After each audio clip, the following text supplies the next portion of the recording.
ഇല്ല, no problem. അത് നടന്നിരിക്കും. ഞാനല്ലേ വാക്ക് തരുന്നത്. ഉറപ്പായിട്ടും.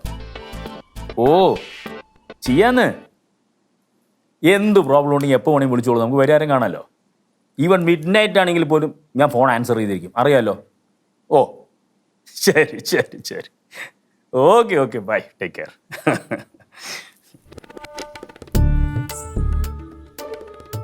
എന്ത് എന്ത് അല്ല, എന്തിങ്ങനെ നോയിക്കൊണ്ടിരിക്കണ്? അല്ല എന്തൊക്കെയാണ് നോയിക്കൊണ്ടിരിക്കുന്നത്? അല്ല നീ കാര്യം പറ.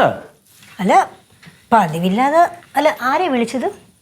എനിക്ക് ഫോൺ വിളിക്കാനും പാടില്ലേ? അതെന്നെ പറഞ്ഞു വന്ന പതിവില്ലാതെ കളിയും ചിരിയും. ശരി, അപ്പൊ ഞാൻ കളിയും ചിരിയും കൂടി പാടില്ല അല്ലേ? കളി ചിരി ആയിക്കോട്ടെ, ആരെ വിളിച്ചു അത് പറയേ. ഹൈ, എൻ്റെ മനസ്സ് നല്ലതാണ്, അതുകൊണ്ട് ഞാൻ ചിലപ്പോൾ കളിയും ചിരിയൊക്കെ ആയിട്ട് സംസാരിക്കും. നല്ല ശുദ്ധ മനസ്സാണ് എൻ്റെ, അതുകൊണ്ട് എന്നോട് സംസാരിക്കുന്ന ആൾക്കാർ ഹാപ്പി ആയിട്ട് സംസാരിക്കും. ആണല്ലേ? അന്ന് ആരെ വിളിച്ച അതൊന്ന് പറയാൻ പറ്റുമോ? അറിഞ്ഞിട്ട് അറിയണം. ഞാൻ നിങ്ങളുടെ ഭാര്യയാണ്, എനിക്ക് അറിയണം ആരെ വിളിച്ച. അത്ര തന്നെ. ആരെ വിളിച്ച പറയും. അറിയണോ? അറിയണം. ഉറപ്പാണ്? ഉറപ്പാണ്. നിന്റെ പപ്പ. പപ്പ എന്തിനാ വിളിച്ചേ? അത് പല കാര്യങ്ങളുണ്ടാവും. നിന്റെ പപ്പയും ഞാനും തമ്മിൽ എന്തൊക്കെ കാര്യങ്ങളുണ്ട്. ചിലപ്പോൾ ബിസിനസ് കാര്യങ്ങളായിരിക്കാം, ചിലപ്പോൾ പേഴ്സണൽ കാര്യങ്ങളായിരിക്കാം. അല്ല പറയാൻ പറ്റുകയാണെങ്കിൽ പറഞ്ഞാൽ മതി. എന്തിനാ വിളിച്ചേ? നിന്റെ പപ്പ എന്നെ എപ്പോഴും വിളിക്കും. അതേ, പപ്പ നിന്നെ വിളിക്കാത്തത് വേറൊന്നും കൊണ്ടല്ല, പറയുമ്പോൾ ഒരു കംഫർട്ട് ഫീൽ ചെയ്യണ്ടേ. ഹൈ, നീ ഒരു കാര്യം മനസ്സിലാക്കണം. നമ്മൾ അച്ഛനമ്മമാരോട് സംസാരിക്കുമ്പോഴേ നമ്മൾ മക്കളെ പോലെയല്ല സംസാരിക്കേണ്ടത്, അവരുടെ അച്ഛനമ്മമാരെ പോലെ സംസാരിക്കണം. അവരെ കുട്ടികളെ പോലെ ഫീൽ ചെയ്യിപ്പിക്കണം. അപ്പോഴാണ് അവർക്കൊരു കുട്ടിത്തരവും തമാശയും സന്തോഷവും ഒക്കെ ഉണ്ടാവുന്നത്. അതാദ്യം പഠിക്കണം.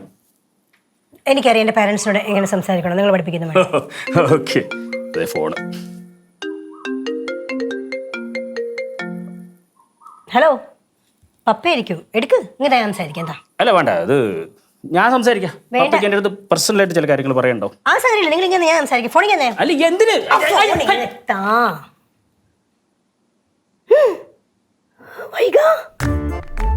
അത് വൈകിയോട് ഞാനൊരു കാര്യം ഏൽപ്പിച്ചിട്ടുണ്ടായിരുന്നു, ഓഫീസിലെ കാര്യം ചെയ്യാൻ വേണ്ടി. അപ്പോൾ ഒരു ഫയൽ ശരിയാക്കാൻ വേണ്ടി. അത് ഓക്കെ ആയി എന്ന് പറയാൻ വേണ്ടി വിളിക്കായിരിക്കും. ആണോ? നിങ്ങൾ ഫോൺ എടുക്കാൻ എന്താ? ഞാൻ ഇരിക്കുന്നുണ്ട്, നിങ്ങൾ ഫോൺ എടുത്തില്ലേ? എന്തുകൊണ്ട് അവളുടെ ഫോൺ എടുത്തില്ല? എനിക്ക് പറയണം, എന്തുകൊണ്ട് എടുത്തില്ല പറ. അല്ല, അത് വൈകിക്ക് ചില കാര്യങ്ങൾ. ഫോൺ അടിക്കുന്നു. ആ പ്രചോദേ, ആ പറയ്. പ്രചോദ് അവളെ ഫോൺ എടുത്തില്ല, ഇങ്ങനെ ഫോൺ എടുത്തില്ലേ? പ്രചോദ് ഓഫീസിലെ കാര്യങ്ങൾ സംസാരിക്കും. പ്രചോദ് ഞാൻ ഇവിടെ പറഞ്ഞാണ്, ഒന്ന് ഹോൾഡ് ചെയ്യേ.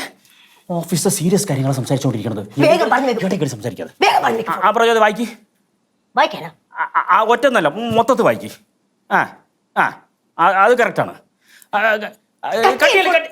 കട്ടിയല്ലേ പ്രചോദ, മൊത്തം വായിക്ക്. മൊത്തം വായിക്കാൻ 3-4 ഫയൽ എല്ലാം വായിക്കും. എല്ലാം വായിക്കാം. ഫോണും കട്ടിയിട്ട് ഇങ്ങോട്ട് തന്നെ വരുമല്ലോ, അപ്പൊ ഞാൻ കാണിച്ചു തരാം. ആദ്യം ചെയ്യേണ്ടത് അവളെ വൈക, അവളെ പിടിച്ച് പുറത്താക്കണം.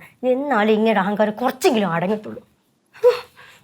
ഒരു ദിവസം വീട്ടിൽ നിന്നാ ഇല കുത്തിക്കളയാൻ മാത്രമേ തികയുള്ളൂ. ഇതാണ് കൂടുതൽ പറമ്പുള്ള സ്ഥലമൊക്കെ എല്ലാ വീട്ടിൽ താമസിച്ചാൽ. എന്തിനാണ് ഈ മൊസാണ്ട കുന്തം? കുറേ ഇല മാത്രം വന്ന് വീഴുന്നുണ്ട്. ഇതുകൊണ്ട് എന്ത് ഗുണമുള്ളത്? വായിക്കൊള്ളാത്തൊരു പേരും മൊസാണ്ട. അല്ല, മാവൊക്കെയാണ് പ്രയോജനം ഉണ്ടായിരുന്നു, മാങ്ങയെങ്കിലും കിട്ടും. എന്തോരം ഇല്ലേണ് അമ്മ. ഇത് അമ്മ ഇത് ആരോട് സംസാരിച്ചോണ്ടിരുന്നു? എൻ്റെ അച്ഛനോട്. ഭരത്തിന്റെ മണ്ടൊക്കെ ഇരിക്കും, അച്ഛൻ ഇരിക്കും. എങ്ങനെ അച്ഛൻ വരട്ടെ, പറഞ്ഞു കൊടുക്കാം. മകൻ അച്ഛനെ കുരങ്ങാന്ന് വിളിച്ചു. അങ്ങനെ പറയല്ലേ. അങ്ങനെയാണെങ്കിൽ ഞാനും അച്ഛനടുത്ത് പറഞ്ഞു കൊടുക്കും. അമ്മ എൻ്റെ അച്ഛനെ വിളിച്ചായിരിക്കും. പറഞ്ഞോ, എനിക്കെന്ത്? എൻ്റെ അച്ഛനില്ലാത്തപ്പോ നിന്റെ അച്ഛൻ എന്നെ പോക്കാലും കുട്ടമ്പലയുടെ മോളെന്നാ വിളിക്കുന്നത്. അപ്പൊ നിന്റെ അച്ഛനില്ലാത്തപ്പോ നിന്നെ എനിക്ക് വിളിക്കാം. അതമ്മ പറഞ്ഞാലും കാര്യമുണ്ട്. അല്ല അമ്മ, അമ്മ ഇതിപ്പോ ശരിക്കും ആരോടാണ് സംസാരിച്ചോണ്ടിരുന്നത്? ചേട്ടാ, ഇത് കണ്ടാണ് ഈ ചെടി കൊണ്ട് എന്താണ് പ്രയോജനം? ആ ഹൗസ് ഓണറാണെങ്കിൽ ഇത് വെട്ടാൻ സമ്മതിക്കണമില്ല. കുറേ ഇങ്ങനെ പൊഴിഞ്ഞോണ്ടേ ഇരിക്കുക, ഇല മാത്രം ഇങ്ങനെ വീണോണ്ടിരിക്കും. കണ്ട വല്ല ഇല ഉണ്ടാന്ന് നോക്കി അതിനകത്ത് ആ പൂ മാത്രമേ പൂവാണോ ഇത്? ഇതാ ഇല അതേ ഇങ്ങനെ കിടക്കണം പൂവെന്ന് പറയണത്, വെള്ള കളറായിട്ട്. അല്ലമ്മ, ഇതൊക്കെ പക്ഷേ ചെടിയോട് പറഞ്ഞ അതിന് മനസ്സിലാവോ? ആര് പറഞ്ഞു മനസ്സിലാവില്ല? ചെടിക്കൊക്കെ കേൾക്കാൻ പറ്റും. പറഞ്ഞു നോക്കി എന്തെങ്കിലും. അതെ ചോദിച്ചെന്നേ. എന്താണ് അതെ എന്താ കളിയാക്കാണ്? അങ്ങനൊന്നുമില്ലമ്മ. രാവിലെ തൊട്ട് എൻ്റെ പുറകെ കിടക്കണം, നിങ്ങൾക്ക് വേറെ പണിയൊന്നുമില്ലേ? നേരത്തെ 2 എണ്ണം വന്ന് എന്തൊക്കെയോ ചോദിച്ചിട്ടും പോയി, അമ്മ എന്താ സംസാരിക്കണേന്ന്. അല്ലമ്മ, ഒരു ചെറിയൊരു ഡൗട്ട്. അമ്മ ഈ മരത്തിൻ്റെ അടുത്ത് തന്നെയാണോ സംസാരിച്ചേ? എന്താണ് സംസാരിച്ച്? ഞാൻ എന്തെങ്കിലും സംസാരിക്കും, എനിക്ക് ഇഷ്ടമുള്ളതൊക്കെ ഞാൻ സംസാരിക്കും. അതൊക്കെ നിങ്ങളെ ബോധിപ്പിക്കണം. നിങ്ങൾ ഫോണും കൊണ്ട് ആ മൂലയ്ക്ക് ഈ മൂലയ്ക്ക് അവിടെ ഇവിടെയൊക്കെ പോയിരുന്ന് സംസാരിക്കുന്നുണ്ടല്ലോ. ഞാൻ നിങ്ങളുടെ അടുത്ത് ചോദിക്കണ്ട എന്താ സംസാരിക്കണേന്ന്. എനിക്കെന്താ സംസാരിച്ചൂടെ? എന്താ ഇവിടെ ഒരു ബഹളം? ആ വല്യമ്മ വന്നല്ല, ഇതിൻ്റെ കൂടി കുറവേ ഉണ്ടായിരുന്നല്ലോ ഇവിടെ. ചേച്ചി നേരത്തെ നമ്മളവിടെ മാവിന്റെ മൂട്ടി പോയപ്പോഴത്തേന് അമ്മ മാവിനോട് സംസാരിക്കുന്ന ചേച്ചി കണ്ടതല്ലേ? ഞാൻ കണ്ടത്, എന്നെ കണ്ടുകൊണ്ട് കണ്ടത്. ആ ഇപ്പൊ ദേ ഞങ്ങളും കണ്ടു. നേരത്തെ ഈ സെയിം ചോദ്യം ഞങ്ങൾ അമ്മയെടുത്ത് ചോദിച്ച് അമ്മ ഞങ്ങളെ ഓട്ടി പറഞ്ഞു വിട്ടു. എന്ത് പറഞ്ഞു വിട്ടെന്ന്? ഓടിച്ച് പറഞ്ഞു വിട്ടെന്ന്. മുന്നേ അമ്മ ഒറ്റ കാര്യം പറഞ്ഞാൽ ഞങ്ങൾ അങ്ങ് പൊക്കോളാം. ആ ചോദിക്ക്. അമ്മ ശരിക്കും ഈ മരത്തിന്റെ അടുത്ത് തന്നെയാണ് സംസാരിച്ചത്? ഞാനത് ആന്ന് പറഞ്ഞാൽ നിങ്ങൾ പൊയ്ക്കോളൂ. ആ പൊക്കോളാം പൊക്കോളാം. പറയണ്ടേ? തല്ലാൻ വന്നല്ലേ? അല്ല, എന്നാ പറ. പറയാൻ വന്നതാ. പറ. ഞാൻ മരത്തിൻ്റെ അടുത്ത് തന്നെയാണ് സംസാരിച്ചത്. സമാധാനമായില്ലേ? ഇനി പൊയ്ക്കോ. എന്നാലും അമ്മ മരത്തിന്റെ അടുത്തൊക്കെ എന്തിനാണ് സംസാരിച്ചോണ്ടിരുന്നത്? എനിക്ക് സൗകര്യമുള്ളതൊക്കെ ഞാൻ മരത്തിനോട് സംസാരിക്കും. നിന്നെ ബോധിപ്പിക്കണം. നീലമ്മയ്ക്ക് ശരിക്കും ഇതിന് കുഴപ്പമുണ്ടോ? എൻ്റെ മൂത്ത മോൻ്റെ കല്യാണം കഴിയുന്നിടം വരെ എനിക്ക് കുഴപ്പമൊന്നും ഉണ്ടായിരുന്നില്ല. പക്ഷെ അവൻ്റെ കല്യാണം കഴിഞ്ഞതിന് ശേഷം എനിക്ക് ചെറിയ എന്തോ കുഴപ്പമുണ്ട്. നീയൊക്കെ പറഞ്ഞു പറഞ്ഞ് എനിക്ക് വേറെന്തോ അസുഖമാണെന്ന് തോന്നുമല്ലോ. പോ നാലെണ്ണം എൻ്റെ പുറകെ നടക്കുക.